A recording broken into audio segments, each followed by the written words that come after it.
Decía una canción de la banda de glam metal o de hair metal, como le llamaban en aquel entonces, la banda Poison. Decía: a veces desearía no saber el día de hoy cosas que no sabía en aquel entonces. Lo dice en la canción Something to Believe in, dame algo en qué creer.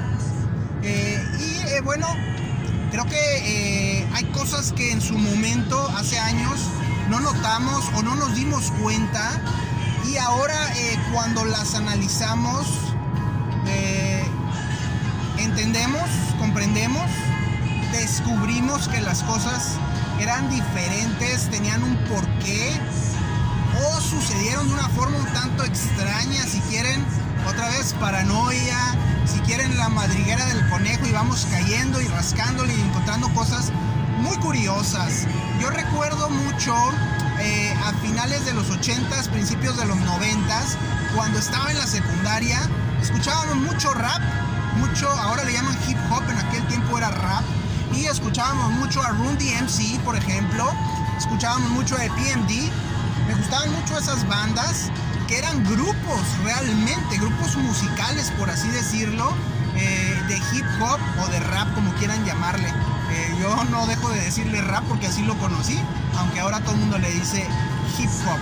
Ahora, escuchábamos mucho esas bandas y después nos clavamos bastante, pero bastante, con bandas como NWA, con bandas como Public Enemy.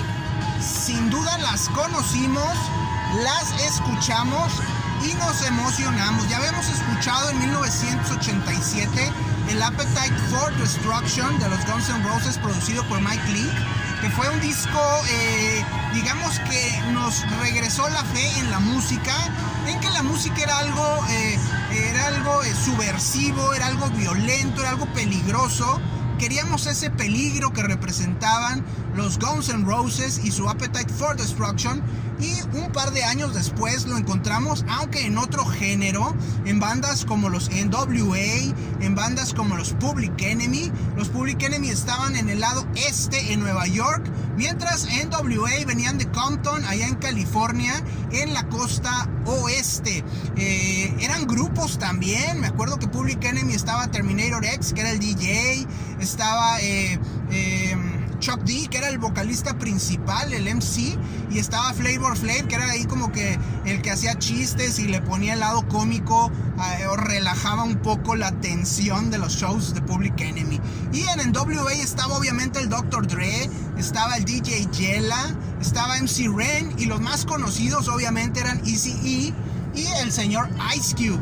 Eran grupos y eran bastante subversivos, era música bastante volátil, explosiva, intensa, y creo que en algún momento llegaron a empezar a salir videos de ellos, se llegaron a vender muchos discos de ellos, y esto creo que preocupó a muchos sectores, preocupó al gobierno, que la gente blanca inclusive estuviera consumiendo tanta música negra, y sobre todo música de un carácter bastante, como les digo, bastante subversivo, bastante violento, bastante politizado.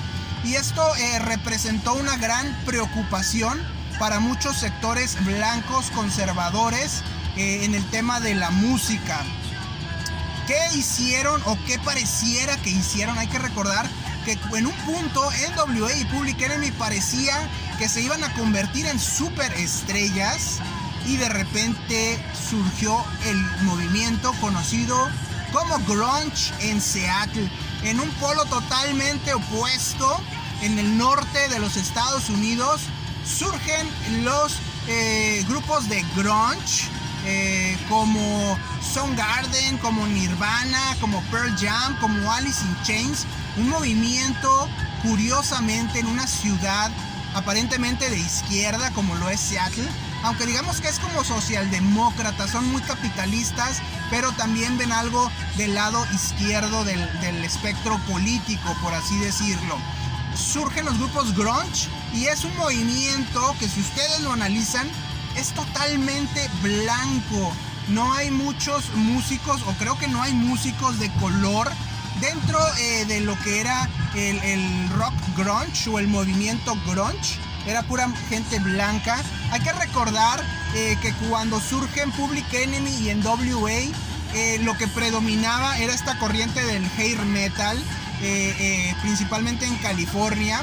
Era una corriente 100% capitalista, hedonista, el American lifestyle a todo lo que da, sexo, drogas, rock and roll. Tampoco había gente de color, era pura gente blanca. Pero de alguna manera la crítica social tan fuerte de Public Enemy y de NWA, creo o pienso que hizo que la industria musical empezara a parar las antenas y a decir: este rollo capitalista, hedonista, de desenfrene ya no da para más, está siendo duramente criticado y está alimentando a estos grupos de izquierda sumamente politizados y de jóvenes negros, jóvenes de color. Entonces, de alguna manera la industria musical buscó una contraparte. Ya no puedo meter a estos chavos vestidos de cuero, con un chorro de chavas, con autos, con el pelo rubio, con un chorro de, ¿cómo se llama? Con spray en el pelo, etcétera. Tengo que quitarles el spray, ponerles barba, vestirlos con camisas de franela, con botas industriales para que se vean más, que se vean menos alta sociedad y que se vean más de clase media, clase baja, que se vean como obreros. De ahí surge mucho, no solo el sonido, sino la imagen de esto que sería o que le llamarían grunge. Hay que recordar que ese sonido ya existía décadas atrás en lo que era el post-punk. Ya habían bandas como Bauhaus, como Joy Division, como los Birthday Party, que ya sonaban de esa forma. Hay que recordar que ya había un Sonic Youth en Nueva York, ya habían unos Pixies y Dinosaur Jr. en Boston, ya habían unos King's X y los Butthole Surfers en Texas, y obviamente en California estaban los Black Flag y toda su disquera SST, que era brutal.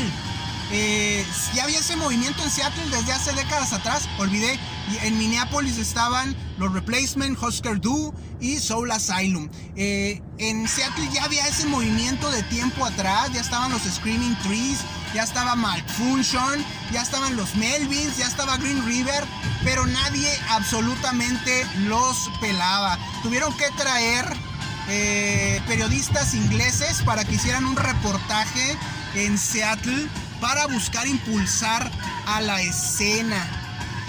Curiosamente, los grupos originales como los Mudhoney, como los Melvins, como los Skin Yard, nunca alcanzaron el éxito. Incluso Soundgarden batalló mucho. Quienes alcanzaron el éxito fueron como que la segunda o la tercera generación. Estamos hablando de Nirvana, estamos hablando de Pearl Jam, estamos hablando de Alice in Chains, que ya fue ahora sí que de los últimos que alcanzaron ahí el bandwagon, el carrito del grunge, por así decirlo. Y curiosamente, si analizamos al día de hoy, muchos de los artistas de los 80s del llamado hair metal, como los Motley Crue, como Bon Jovi, como Def Leppard, como Poison, como Guns N' Roses, siguen vivos y siguen activos, con menos pelo y con más kilos, pero siguen activos, siguen vivos los señores, a pesar de que supuestamente su estilo de vida era totalmente extremo, totalmente radical y totalmente loco, desenfrenado, por así decirlo. Y curiosamente, esa contraparte blanca del grunge, que terminó robándole los reflectores al rap negro politizado de izquierda, todos están muertos.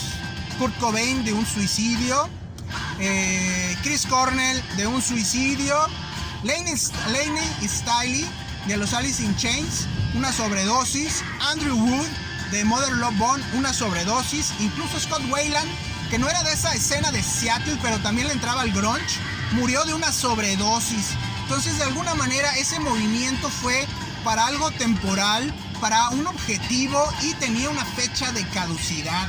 Al final la fecha de caducidad se cumplió, y así como de súbito llegó el grunge, así de súbito desapareció por completo. Sobreviven quizás los Pearl Jam, porque de alguna forma huyeron en algún momento, se pelearon con Ticketmaster, con el establishment, y forjaron su carrera aparte de los reflectores. Hay que recordar que los Pearl Jam tenían como role model a los Fugazi, otra banda radical, aunque de post-punk, por así decirlo, de música ya posterior al punk, de hardcore, de post-hardcore, etc.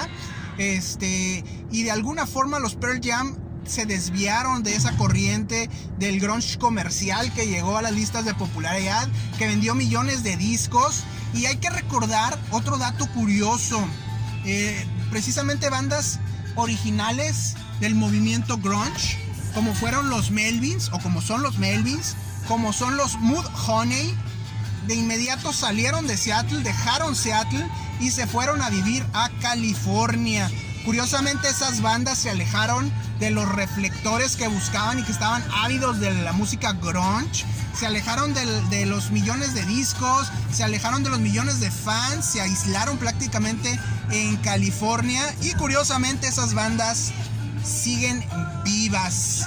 ¿Sería el grunge una reacción a ese rap politizado de izquierda que estaba cobrando mucho éxito entre los jóvenes? ¿Sería realmente eso? ¿Sería un movimiento realmente puramente blanco, que era una reacción al llamado hip hop politizado? Digo, creo que son muchas cosas que se van juntando, que se agrupan fácilmente, que conducen a algo de alguna forma. Como les digo, la industria, el establishment no quería a esos músicos, a esos grupos de música negra muy politizada en sus videos, en sus listas de popularidad. Quizá por eso se le dio tanto impulso al grunge en su momento, y por eso se destruyeron esos grupos.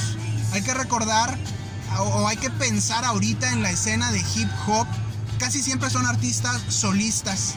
Ya no hay grupos de hip hop, y eso es porque se decía que es más fácil controlar a un artista solista que a un grupo de artistas. Es más difícil controlar a un grupo de artistas que a un artista solista. Por eso la misma industria ya no permitió esos grupos de hip hop y permite que sobrevivan personajes como en su momento lo fue Tupac Shakur o Notorious B.I.G., que después también se deshizo de ellos cuando empezaron a tomar más poder. Se desaparecieron ambos, y ahorita lo que hay es Kanye West, Jay-Z, Drake, que no tienen nada de política, no están nada politizados, son artistas individuos, no son grupos. Y por otro lado hablan mucho del estilo de vida millonario, del estilo de vida de estatus, andan con Kim Kardashian, andan con Beyoncé. Es decir, están mostrándole otro mundo a la juventud de color. Hay que poner atención en todo eso. Son claves, son cosas que suceden por alguna razón. No todo son accidentes, no todas son casualidades, no todas son cosas que no están conectadas. Al final hay una conexión en muchas de estas cosas.